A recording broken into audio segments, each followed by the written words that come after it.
There's a push tonight from state lawmakers to strengthen laws when it comes to sexual assault crimes.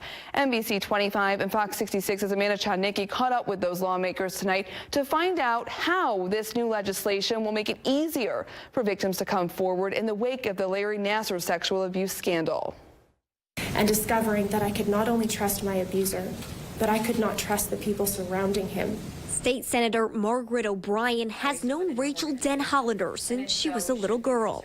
For probably close to 20 years. Following the Nassar scandal, O'Brien says she and Senator Horn met with the survivor. Rachel Denhollander came to us. She unmasked a monster, literally. Laid out all the problems that we had seen and how the system had failed to protect them. O'Brien says, like the Nassar case, 90% of the time a child is victimized by someone they trust and often don't even realize it's happening. And so we want those victims of childhood sexual abuse to have a much longer time period to come forward. With the new legislation, Senator O'Brien and Senator Ken Horn are pushing for, they may get more time. Today they have until their 19th birthday to report. This legislation will allow them to have criminal charges to their 48th birthday. O'Brien says on average, a boy doesn't say anything about sexual abuse until they're 38 years old. And for a young girl, the average age is 41, something victims like Suzanne Greenberg can relate to. For me, I was in my late 30s, mid to late 30s, when I started to understand exactly what had happened to me. This new legislation would also increase penalties for those who don't report abuse,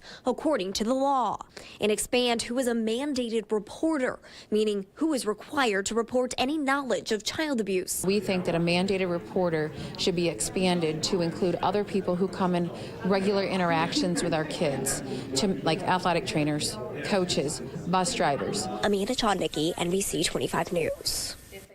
Senator O'Brien also says she's hopeful there will be a vote in the Senate on Wednesday. Then it would go to the House. But Michigan's 15 public universities are asking the state legislature to delay voting on these sexual assault bills. In a joint letter sent to Lansing today, the universities say the bills would encourage the filing of lawsuits against schools, churches, governments, and other organizations.